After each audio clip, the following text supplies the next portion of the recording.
नमस्कार, मैं हूं अब्बास अली रिजवी और आप देख रहे हैं न्यूज़ 91 राजस्थान। न्यूज़ 91 के ख़ास शो हेलो डॉक्टर में आपको हम चिकित्सा जगत से जुड़ी कई जानकारियां उपलब्ध करवाते हैं। इसी संदर्भ में आज हम आपको मिलवाने वाले हैं कैंसर के विशेषज्ञ जिनकी विशेषज्ञता है आहार से जुड़े अंगों और श्वास जो प्रक्रिया होती है हमारी उससे जुड़े अंगों के कैंसर के बारे में।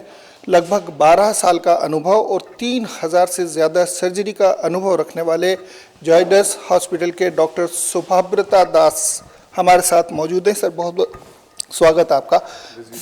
बहुत बहुत शुक्रिया सर। थोड़ा सा जानना चाहते हैं पहले आपकी जर्नी के बारे में, कैसे शुरुआत हुई थी और किस तरह से इस फील्ड में आप पधारे। मैं अभी तो जायडस कैंसर हॉस्पिटल अहमदाबाद में काम करता हूँ, पर मेरा घर उदयपुर ही है। मैं उदयपुर पहले आया था। मैं आसाम से बिलोंग करता हूँ। उदयपुर मेरा आना होता है 1995 में। उसके बाद यहीं पे रह जाता है, मेरा पढ़ाई वहाँ पे और मैं उदयपुर में भी मैंने 8-9 साल अपनी सेवाएं दी है जायडस जाने के पहले। और उदयपुर से मेरा ख़ास लगाव है इसलिए। और मैंने जो पढ़ाई की है, मैंने अपना MS जनरल सर्जरी ख़त्म करने के बाद मैंने अहमदाबाद में 3 साल मैंने MCH अपना सर्जिकल ऑन्कोलॉजी में किया। उसके बाद मैंने GI थोरेसिक सर्जरी और रोबोटिक सर्जरी में स्पेशल प्रशिक्षण ली है। तो अभी मेरा दायरा है कि आंतों की कैंसर्स, इसोफेगस, लिवर और लंग कैंसर, ये मेरा स्पेशलाइजेशन है। डॉक्टर साहब, हमने कैंसर विशेषज्ञों से काफ़ी बात की, जबड़े कैंसर के बारे में, स्तन कैंसर के बारे में, महिलाओं के जननांगों से कैंसर के, और आज आपसे बातचीत कर रहे हैं इस स्पेशल इसमें। सर, थोड़ा सा जो आपका अनुभव 12 साल का रहा और ये जो इतनी सारी आपने सर्जरीज़ की, अगर इनका लब्बो लुबाब एक अगर शॉर्ट में हम जानना चाहें कि किस कितना फ़ायदा आपको आगे इन सर्जरीज से हो रहा है, इसका अनुभव कितना काम आता है सर्जरीज में? जैसे कि सॉलिड कैंसर्स में सर्जरी प्राइम ट्रीटमेंट होता है। उसके बाद कीमोथेरेपी और रेडिएशन उसके फ़ायदे को और बढ़ाने के लिए, सर्जरी के फ़ायदे को और बढ़ाने के लिए यूज़ की जाती है। इस संदर्भ में तो सर्जरी पहले जो हम लोग करते थे, आज से 10 साल पहले जब मैंने अपना प्रैक्टिस चालू किया था, यूजुअली आंतों के कैंसर या पैंक्रेटिक कैंसर्स, तो इनके जो सर्जरीज होते थे इनमें हमें बहुत बड़ी बड़ी चीज इंसिशंस रखने पड़ते थे। तो आज की तारीख में रोबोटिक पद्धति और लैप्रोस्कोपिक पद्धति में डेवलपमेंट होने के बाद और हमारी एक्सपर्टीज़ आने के बाद, तो वो इतनी छोटी इंसिशन में हम लोग कर सकते हैं। लंग कैंसर में ये और भी ज़्यादा कार्य कर रहे हैं, क्योंकि पहले नहीं तो थोरेसिक कैंसर में अगर लंग का हमें कोई पार्ट निकालना हो तो हमें छाती में यहाँ से यहाँ चीरा लगाना पड़ता था। वो दर्द मरीज़ अपने पूरे जीवन उसको झेलना पड़ता है। तो आज की तारीख में रोबोटिक सर्जरी में इतने छोटे 8 मिलीमीटर के छेदों से हम अंदर जाके जो काम हमारे हाथ करते हैं, एग्जैक्टली वही चीज़ विज़न हमारा 10 गुना बड़ा 3D विज़न में हम लोग काम और प्रिसिशन में काम कर सकते। ये मेजर चेंजेस हुए हैं सर्जिकल फील्ड में। तो सर्जिकल फील्ड में ऑपरेशंस का प्रिसिशन बढ़ा है और पेशेंट को तकलीफ़, पेन, ये सब कम हुआ है। तो मैक्सिमम हमारे मरीज़ इतने बड़े सर्जरीज़ के बाद भी 3 से 4 दिन में हम लोग चलते फिरते घर में डिस्चार्ज कर सकते हैं। शुक्रिया सर, बहुत सी जानकारी दी। लक्षण और कारण के बारे में अगर बात करें अपन, तो फेफड़े के कैंसर और जो आंत या श्वसन नली के कैंसर है, इसके बड़े कारण क्या होते हैं सर? फेफड़ों के जो कैंसर्स हैं ना, उसमें आप ये जग जाहिर चीज़ है कि स्मोकिंग एक बहुत इम्पॉर्टेंट चीज़ है। बट नॉन स्मोकर्स और वुमेन में भी ये कैंसर्स अभी बहुत बढ़ रहे हैं, क्योंकि एनवायरमेंटल पोल्यूशन बहुत ज़्यादा है। तो शहरीकरण हो रहा है, लोग गांव से शहरों में मूव कर रहे हैं, शहरों में वातावरण अच्छा नहीं है और लॉन्ग स्टैंडिंग में हमें ये कैंसर्स पिकअप हो रहे हैं। लंग कैंसर जो है ना, वो एक जानलेवा कैंसर है। जानलेवा कैंसर है क्योंकि हमारे देश में लंग कैंसर्स यूजुअली स्टेज 3 या स्टेज 4 में प्रेजेंट कर रहे हैं, जिसमें ऑपरेशन का जो स्टेज है वो भी पार हो जा रहा है। लंग कैंसर में हालांकि बहुत रिसर्चेस हो रहे हैं। ये प्रॉब्लम सिर्फ हमारे देश में नहीं है, ये प्रॉब्लम एक कोई भी उभरता हुआ जो इकोनॉमी है, जैसे कि चाइना में भी ये सेम प्रॉब्लम्स है, उनके देश में भी ऑलमोस्ट स्मोकिंग यूनिवर्सल है। तो उनके देश में उन्होंने जो किया है कि उन्होंने CT scan, low dose CT scan screening शुरू किया है पॉपुलेशन में जिनका हाई रिस्क है, जो लंबे टाइम तक स्मोकर्स रहे हैं उनमें। तो उनके देश में वो करीबन साल के 1.7 लाख लंग कैंसर सर्जरीज कर रहे हैं, क्योंकि उनको वो सीटी स्कैन स्क्रीनिंग में वो छोटे वाले धब्बे पकड़ में आ जा रहे हैं।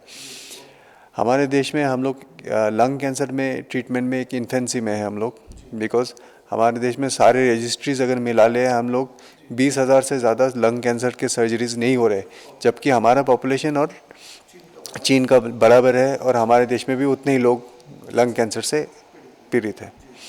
तो ये एक हमको नया तरीके से सोचना पड़ेगा, क्योंकि हम सिर्फ 20,000 सर्जरीज करें जबकि lung cancer is the commonest cancer. And तो ये है। आंतों के कैंसर्स के बारे में बहुत सारे आंतों के कैंसर्स जो है और इंटेस्टाइन के कैंसर है जिसका कोई एक्चुअली में एक पर्टिकुलर पेशेंट लेके कोई रीज़न हम नहीं बता पाते पेशेंट को। तो ऐसा कुछ नहीं है कि लाइफस्टाइल में हमने ये चेंज कर दिया तो हम उसको टोटली प्रिवेंट कर सकते हैं। बट कोलोन कैंसर्स में एक चीज़ मैं और बोलना चाह रहा हूँ कि वेस्टर्न कंट्रीज़ में अभी हमारा डाइट चेंज हो गया है। आप देखोगे कि आज लाइन से आप चलते जाओ तो हमारे जो फूड स्टॉल्स है सब में almost fast food, dosa burger pizza, dosa burger pizza, dosa burger pizza, यही चल रहा है। तो हमारे फूड हैबिट्स में बहुत चेंजेस हुए हैं। तो उसके वजह से कोलोन कैंसर हमारा एक प्रॉब्लम है। जैसे कि यूएस में 45 इयर्स की एज के बाद हर इंसान को एक बार कोलोनोस्कोपी हो ही जाता है, उनका स्क्रीनिंग कोलोनोस्कोपी। तो आंतों के कैंसर एक दिन में डेवलप नहीं होता है, उसको डेवलप करने में 5 साल का टाइम देता है वो। तो पहले एक पॉलिप होता है, एक मांस का पिंड होता है, उसमें चेंजेस होते हैं, तो उसमें धीरे धीरे वो तब्दील होकर कैंसर में बदलता है। उस प्रोसेस को एडेनोमा कार्सिनोमा सीक्वेंस कहता है। उस सीक्वेंस में कम से कम 5 साल का टाइम लगता है। तो वो कैंसर होने के पहले अगर हम रेगुलर कोलोनोस्कोपी एटलीस्ट 45 तो नहीं कहता हूँ मैं, 50 साल के उम्र के बाद एक बार फर्स्ट कोलोनोस्कोपी हो जाए, तो अगर किसी को पॉलिप्स नहीं है तो अगला कोलोनोस्कोपी उनका 5 साल बाद ही होने वाला है।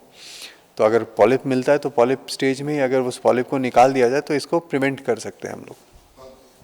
क्योंकि डॉक्टर काफ़ी लोग अवेयर हो गए हैं और हर साल वो अपना हेल्थ चेकअप करा रहे हैं, एक रेगुलर हेल्थ चेकअप। तो क्या आप सजेस्ट करेंगे कि 5 साल बाद 50 की अगर आयु पार करे तो कोलोनोस्कोपी उनको कराना चाहिए, चाहे वो महिला हो चाहे पुरुष? जी, colonoscopy after the age of 50 almost universal है। जिसके पास साधन है, हमारे सरकार ये चीज़ को यूनिवर्सली एप्लीकेबल नहीं कर पा रही है, क्योंकि इतना बड़ा पॉपुलेशन है, हमारा हेल्थ इंफ्रास्ट्रक्चर इस कदर नहीं है कि हम हर पॉपुलेशन को 50 के ऊपर को कोलोनोस्कोपी स्क्रीनिंग प्रोग्राम में डाल पाए। पर जिसके पास साधन है, मैं सजेस्ट करूंगा कि एक बार कोलोनोस्कोपी करा लेना चाहिए।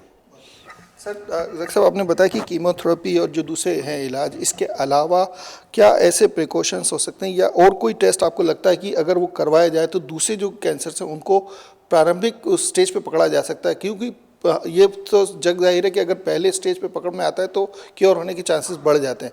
इन तरह की जो आंतरिक अंग हैं उनमें क्या संभावना है? क्योंकि आपने बताया फेफड़े में 4th या 3rd पे पकड़ में आ रहा है। बाकी जैसा कि मैंने आपको 2 कैंसर्स के बारे में बताया है, कोलोन और लंग, जिसमें स्क्रीनिंग प्रोग्राम्स एप्लीकेबल है।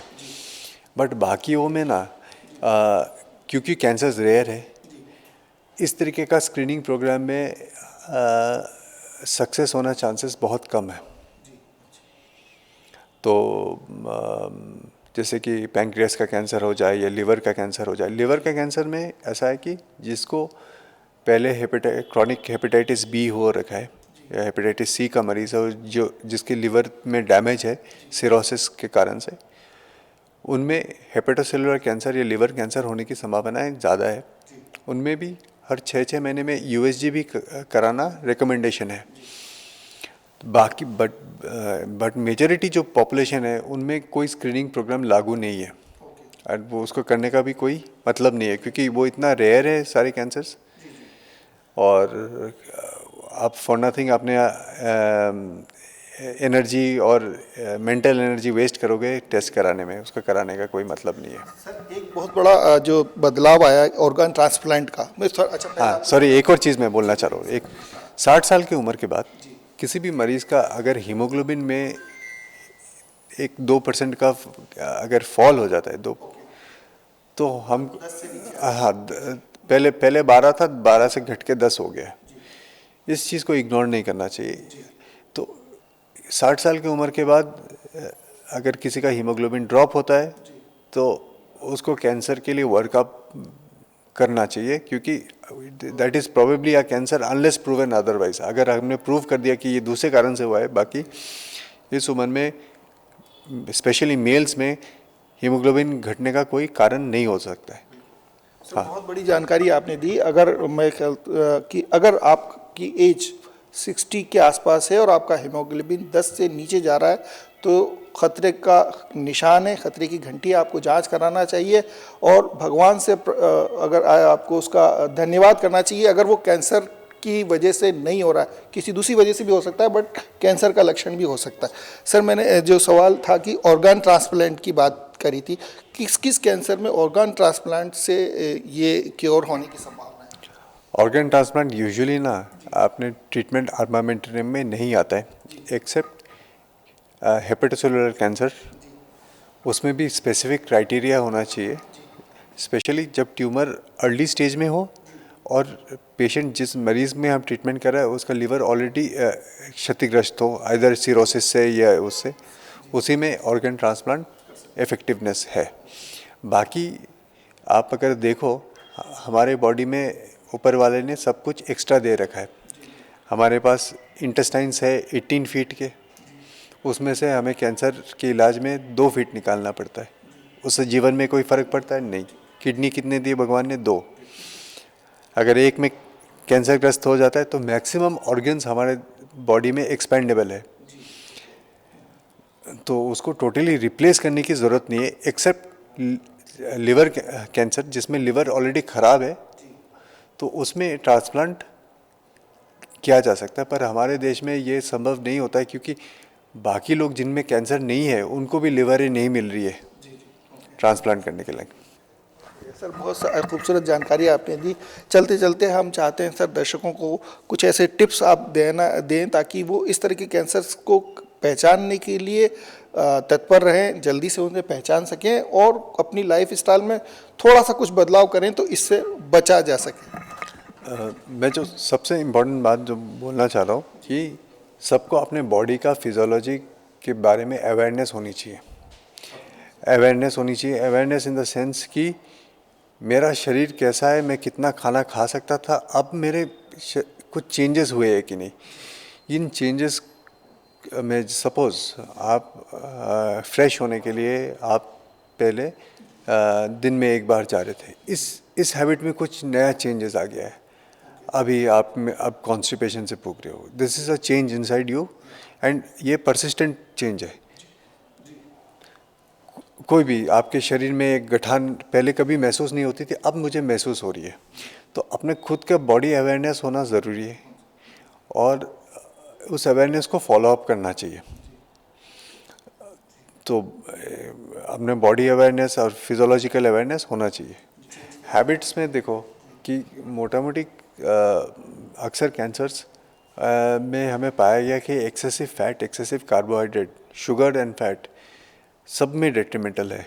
आप कोलोन कैंसर ले लो, पैंक्रेटिक कैंसर ले लो, सब में इसका कोई न कहीं योगदान है। तो हम जितना शुगर कंज्यूम करते हैं इतनी ह्यूमन सिविलाइजेशन की हिस्ट्री में कभी नहीं हुआ था कि पिछले 50-100 सालों में हम जिस लेवल से शुगर कंज्यूम करना चालू किया है, इसकी हमें कोई ज़रूरत नहीं है। जितना शुगर हम लोग ले रहे वो उसके बाद जो हम ले रहे वो जहर है हमारे लिए। तो हेल्दी डाइट, बैलेंस डाइट जिसमें प्रोटीन की मात्रा हो, एक्सरसाइज एक्सरसाइज का मतलब ये नहीं कि योगा एंड स्ट्रेचिंग, एक्सरसाइज का मतलब है जिसमें आपके मांसपेशियों का वेस्टिंग नहीं हो। उसके लिए आपको कुछ भारी भरकम एक्सरसाइजेस करने ही पड़ेंगे आपको, तो थोड़ा सा वेट बेयरिंग, ताकि आपके बोन्स वगैरह वीक नहीं हो। ये लाइफस्टाइल आपको सभी को अडॉप्ट करना है। सर चल बस एक सवाल और मेरे दिमाग में आया कि कई बार ये लोगों का जिज्ञासा रहती है कि वो ये कोशिश जान पाएँ कि किस एरिया में किस तरह के कैंसर ज़्यादा बढ़ रहे हैं। आपने 13 साल में जो 3000 तस्वीरें की हैं 12 साल में, सबसे ज़्यादा किस तरह के कैंसर, खास करके उदयपुर की बात करें या राजस्थान और अहमदाबाद गुजरात की बात करें, तो किस किस पार्ट पर ज़्यादा इफेक्ट? जैसे उदयपुर राजस्थान है ना, देखो एक तो मुंह का कैंसर बहुत प्रचलित है। उसका कारण बहुत सिंपल है, गुटखा, पान और बीड़ी तंबाकू का सेवन। इसके अलावा जो सरकार को भी ध्यान देना चाहिए, आपके माध्यम से भी मैं बताना चाहता हूँ कि एक बीमारी हमें दिखता है बांसवाड़ा डूंगरपुर इस वाले बेल्ट से, जिसका नाम है मैलिग्नेंट मेसोथेलियोमा। ये क्या है, जो इंटेस्टाइन्स और लंग्स की जो बाहर की जो परत होती है उसमें कैंसर होता है, मैलिग्नेंट मेसोथेलियोमा। मैलिग्नेंट मेसोथेलियोमा बहुत ख़राब डिसीज़ है, उसके क्योर रेट्स बहुत ही ख़राब है। बांसवाड़ा डूंगरपुर प्रतापगढ़ इस एरिया में ये वर्ल्ड का हाईएस्ट इंसिडेंस है इस बीमारी का, जिसके बारे में कोई शोध नहीं हो रहा है कि ये क्यों हो रहा है। नॉर्मली हम लोग को मालूम है कि मैलिग्नेंट मेसोथेलियोमा होता है एस्बेस्टोस के एक्सपोजर से। वहाँ पे कोई एस्बेस्टोस का एज सच एक्सपोजर नहीं है। जो इंडस्ट्रियल वर्कर्स है उनमें हो रहा है, मैं समझ पा रहा हूँ, पर घर में बैठी महिलाओं को भी हो जा रहा है ये कैंसर, एंड वर्ल्ड का हाईएस्ट इंसिडेंस है। नॉर्मली जो लोग इस बेल्ट से जुड़े हुए नहीं है, वो अपने जीवन काल में और as a cancer specialist 1-2 case malignant mesothelioma के दिखते हैं, अपने कैरियर में देखते हैं। या आप अगर इस बेल्ट में प्रैक्टिस करोगे, हर महीने आपको 2-3 केस मिलने वाले हैं। खूबसूरत बात कही। मैं जहाँ तक हम सोचते हैं, अगर सरकार के नुमाइंदे हमारा कार्यक्रम देख रहे हैं, जैसा डॉक्टर साहब ने बताया कि इस पर रिसर्च होना चाहिए, आखिर क्यों इस तरह के कैंसर इसी क्षेत्र में ज़्यादा हो रहे हैं और उन्हें रोकने के लिए क्या उपाय किए जा सकते हैं। बहुत बहुत शुक्रिया सर, आप पधारे। उदयपुर से ख़ास हैं आप, में उदयपुर वासियों के लिए कुछ अगर कहना चाहें आप, तो क्योंकि आपका ताल्लुक उदयपुर से है। उदयपुर तो घर है, तो उदयपुर आना मैं हमेशा पसंद करता हूँ, और उदयपुर के लोगों के साथ मेरा बहुत अच्छा कनेक्शन है।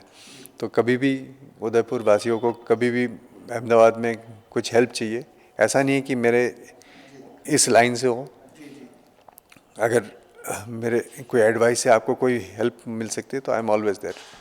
एक हर महीने आपका उदयपुर आना होता है, तो डे अक्सर डिसाइडेड होता है या चेंज होता है?